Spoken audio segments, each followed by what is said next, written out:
The AllFuel HST elbow strap is used to help support the weight of the horizontal run in a chimney system that contains an elbow offset. Our 15 and 30 degree elbow kits come standard with one elbow strap. However, if you install two lengths of chimney between your elbows, no matter the length of sections, you are required to install two elbow straps. For example, if you install a 48-inch length and a 12-inch length of chimney between two elbows, your installation requires two elbow straps. Each strap measures just over 23.5 inches long, giving you plenty of space to connect to roof rafters, joists, or any supporting structure. The AllFuel HST elbow strap is made of 304 stainless steel for superior corrosion resistance and polished to a beautiful finish.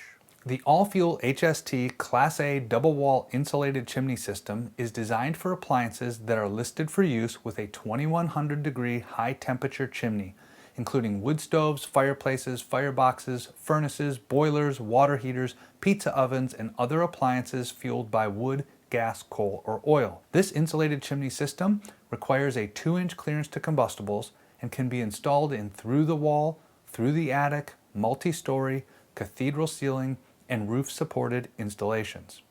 Please note that all Class A chimney systems are brand specific, meaning the AllFuel HST brand of chimney pipe cannot be connected to any other brand of double wall chimney.